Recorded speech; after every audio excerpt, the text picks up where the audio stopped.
रत्नागिरीत जाऊयात। मागच्या 4 दिवसांपासून धुवाधार पाऊस तिथे बरसतोय। या पावसामुळे कोकणात भात लावणीच्या कामांना वेग आलाय।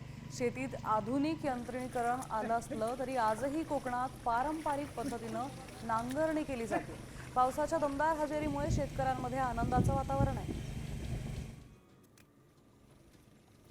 दरम्यान शेताच्या या बांधावरून आढावा घेतलाय आमचे प्रतिनिधी अमोल कलय यांनी। आपण पाहूया।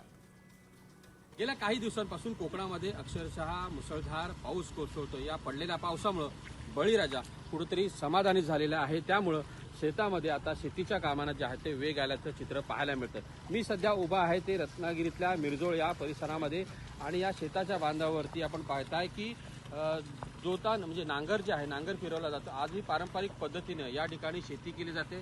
ढवळा पळवाची जोडी जी आहे ती शेतामध्ये नांगरणी करताना आपल्याला पाहायला ही अतिशय पारंपरिक पद्धत आहे। आणि या ठिकाणी आपण पाहिलं तर भात लावणी देखील या ठिकाणी केली जाते। कोकणामध्ये सर्वाधिक पीक जे आहे ते भाताचं घेतलं जातं। पुढचे काही दिवस रत्नागिरी जिल्ह्याला ऑरेंज अलर्ट असणार आहे। आणखी मुसळधार आणि अतिमुसळधार पाऊस पडेल असा इशारा जो आहे तो हवामान खात्याने दिलेला आहे। मात्र शेतीसाठी समाधानकारक पाऊस पडत असल्यानं बळीराजा मात्र सुखावलेला आहे। अमोल कले, साम टीव्ही, रत्नागिरी।